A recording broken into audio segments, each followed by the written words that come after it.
Hello everyone and welcome to We Meet at Digital Days. My name is Marie-Therese Kohl and I will moderate this presentation. We are very pleased that you took the time to participate in our virtual conference. The topic of this presentation is thermal characteristics of high current inductors in a GaN-based point-of-load converter. Our speakers are Tobias Frey and Dr. Richard Blakey. They will hold the presentation and will answer your questions. But before we start, I would like to point out one thing. You will be muted during the presentation. This means that you cannot ask questions via microphone during the presentation. Nevertheless, you have the opportunity to ask questions during the presentation at any time via the chat function. You will find the chat function in the control panel. This presentation will be about 30 minutes long. The chat questions will be answered in a Q&A session following the webinar. There are 5 to 10 minutes in addition scheduled for this. If we are unable to answer all your questions within this time, we will answer them via email afterwards. If you still have any other questions left, just mail us at exhibition@we-online.com and we will try to answer all your questions promptly. At the end of the webinar, you will be asked to participate in a feedback survey. We would be pleased if you take the time to fill out the survey and help us to improve the event. You will also receive the link to the presentation in the next few days, and the recording will be available at our website shortly. But now I will hand over to our first speaker of the session, Richard, and I wish you an exciting presentation. So thank you, Maria. And hello, everyone, and thank you for joining today. My name is Richard Blakey, Application Engineer here at Würth Elektronik eiSos. My co-presenter today will be Tobias Frey, Product Manager for High Current Power Inductors. I'd like to say it's great to see such high quality content from the Digital Days this week, and we are proud to be contributing to this digital conference and sharing this presentation with you today. Our topic is on the thermal characteristics of high current inductors, and specifically in a GaN-based point-of-load application. As many of you know, designing for a specific application can be a balancing act between electrical performance, size and weight, and of course cost. Designing a converter that excels in one aspect of the triangle will compromise other elements of the design. As power densities have increased, other aspects have become more important, especially that of losses and thermal management. The goal here is to keep critical temperatures below their stated maximum operating parameters. Junction temperature of the IC, operating temperature of passive components, and application requirements are all important parameters when designing a reliable and robust converter.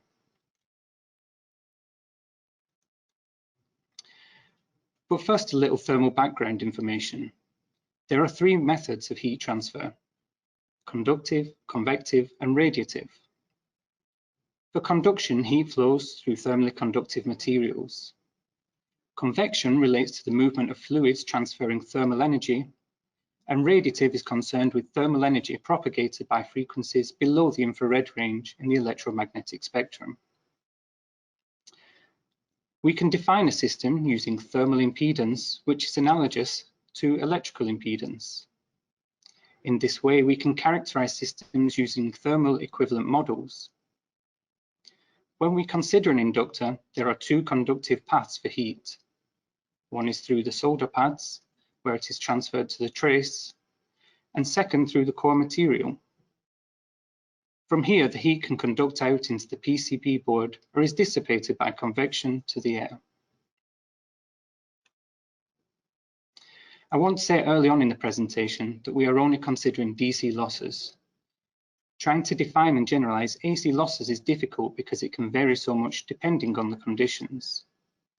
For this reason, Würth Elektronik has developed RedExpert, an online platform for the accurate calculation of AC losses in your application conditions.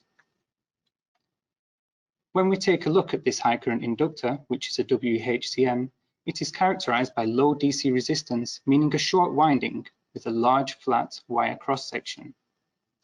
This is so DC losses are minimized when carrying currents. However, there will always be losses. As more current is applied, the losses increase, leading to more self-heating of the winding, which is dissipated to the core. If the size of the trace changes, this will also change thermal conductivity of this heat flux, meaning a greater or lesser temperature differential. I've demonstrated this in the simulation with each solder pad attached to two different trace sizes. As we can see, the trace size on the left is smaller, therefore has a lower thermal conductivity, meaning less heat can flow out of the winding. This can be seen as a higher temperature on the trace and the core surface. Now, this is a very simplified model of a high current inductor. We only consider DC currents and losses. The ambient temperature is the same from all directions, and the PC temperature is the same. But in reality, in our end application, we have many different effects at play. The power density is much higher for a completed board, with each component contributing heat into the PCB. Even a simplified thermal model of the IC magnetic part of the board can become a complicated resistor network with each part generating heat represented as a current source, which then transfers into the board and into the ambient air. To look at this further, we return to our simple inductor simulation. This time the current and therefore the losses are kept stable, while the temperature of the trace on the left is increased.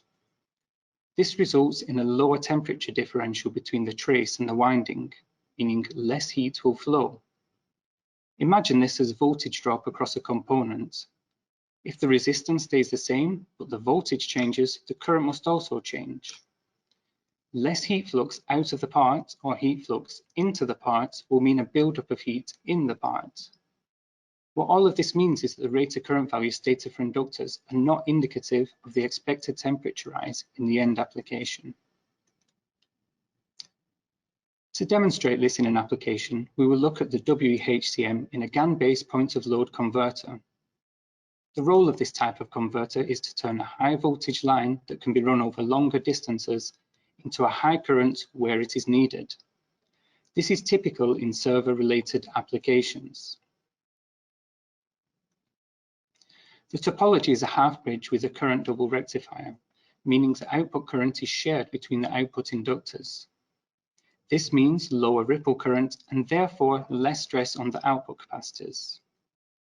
At this stage, I'd like to hand over to my colleague, Toby Fry, who will take a closer look at the WEHCM and how the rated current is measured and reported in datasheets.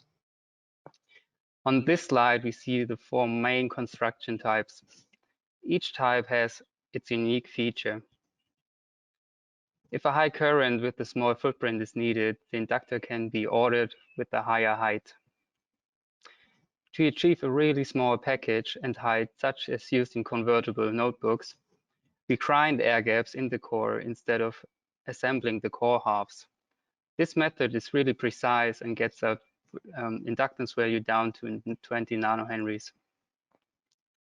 The 1820 is a really interesting type because it is possible to connect the wires via the PCB, and so we kind of simulate windings to reach inductance value up to 1 microhenry with an inductor height of 2 millimeters.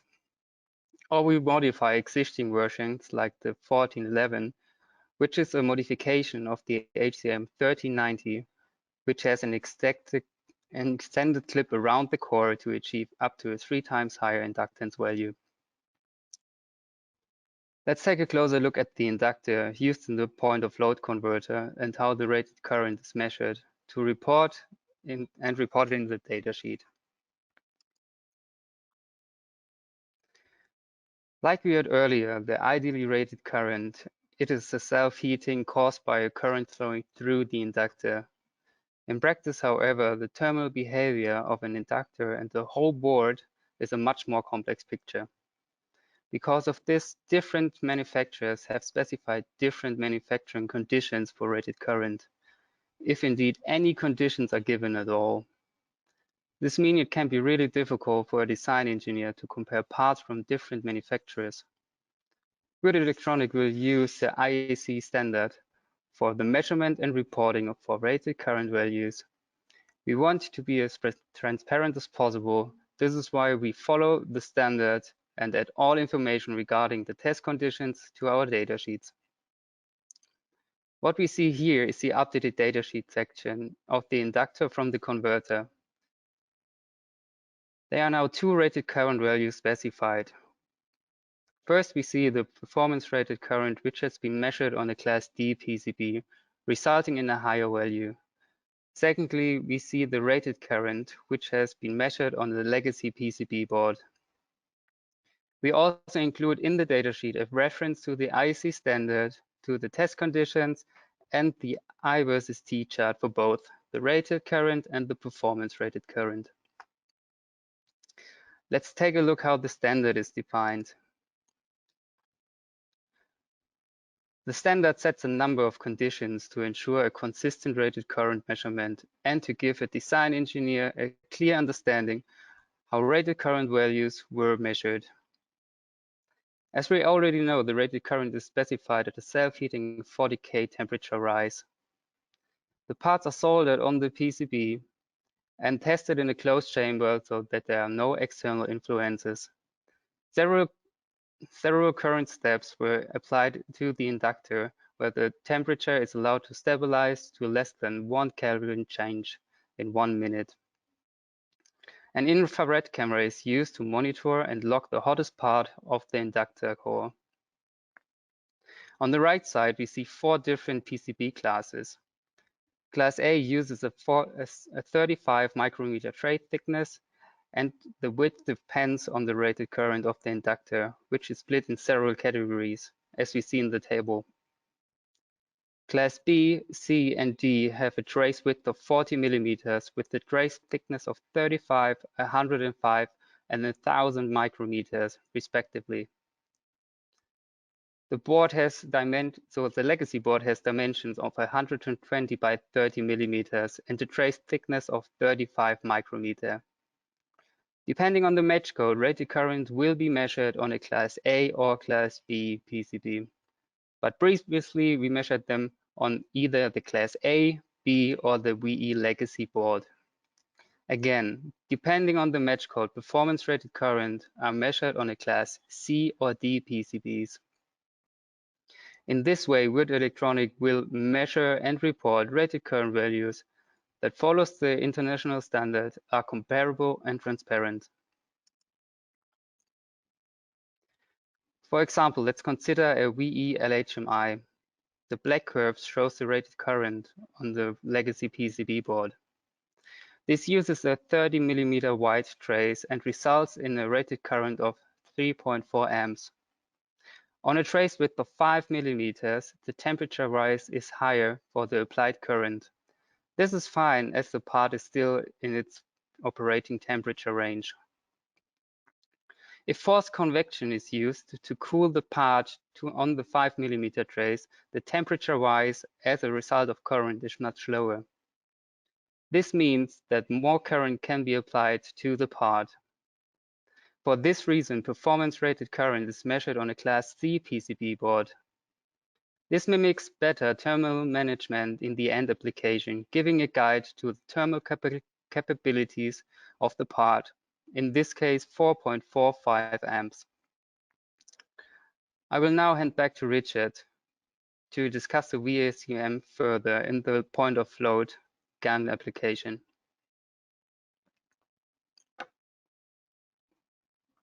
Thank you, Tobin. So now we have our rated current curves from the data sheet. So how do they compare with the temperature of the parts in the POL application? As you can probably imagine, the temperature in the end application is much higher.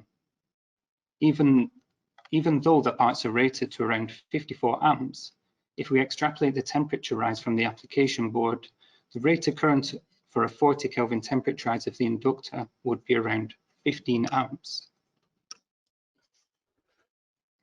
And this should be no surprise considering we have the IC, planar transformer, and inductors all contributing to the heating of the board.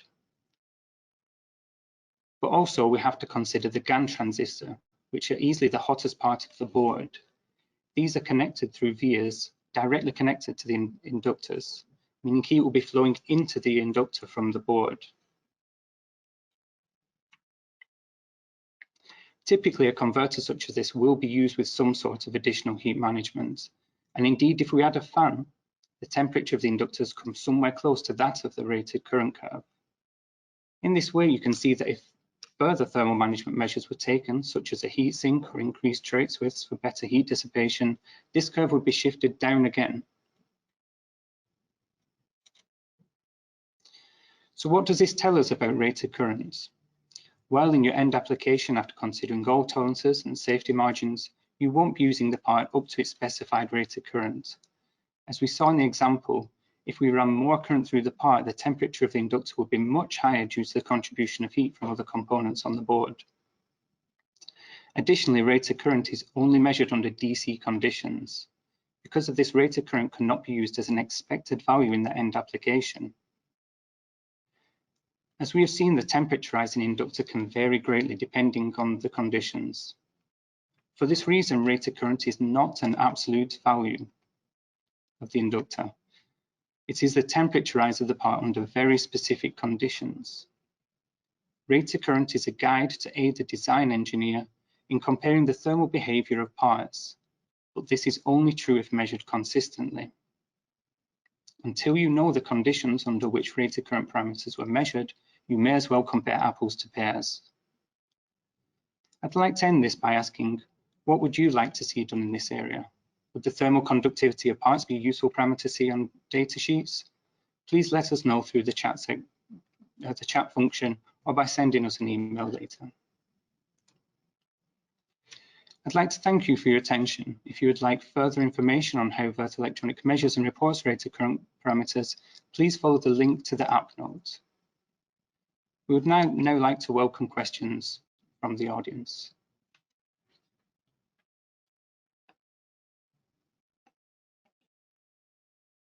Yes, thanks a lot to both of you for your interesting presentation. As Richard already mentioned, we would like now to turn our attention to your questions, so feel free to put them in the question window so that we can answer them right now. But maybe there's already one first question. Why did you use the legacy PCB board to test rated current in the past?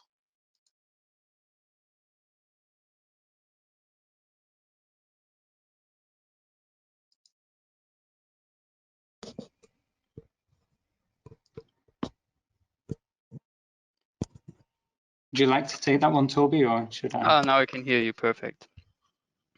Okay. So yeah, we saw in the past that we had a really big difference to the competitor values, and now as we get in 2020 a standard which describes everything about the rated current, the test PCB, and the test conditions, now we are following this standard to get more comparable values to this. And the previously mentioned, the previously used board, these current values were still kept in the data sheet with the additional one from the new standard.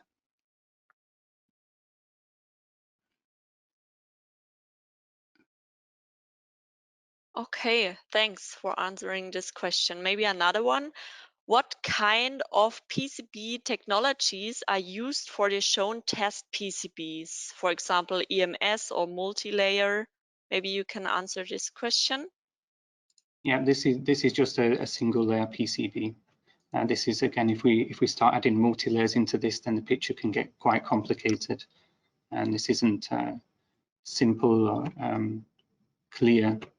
Again, and it leaves the test open to manipulation. So we want it to be as simple and standardized as possible. So we use a single layer for each test PCB.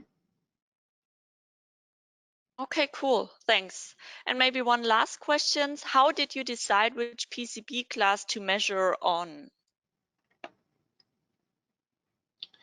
Yeah, so we wanted to measure each match code at least consistently.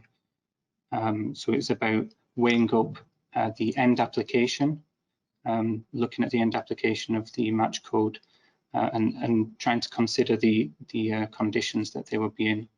So we can imagine class C would be for less thermal strenuous conditions, lower current, and class D would be for the higher currents where you maybe have more thermal management for your design available.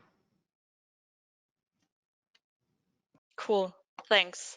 I would say if there are any questions left, we will answer them via email afterwards. But for now, thank you very much for your attention, and I hope you enjoyed our presentation.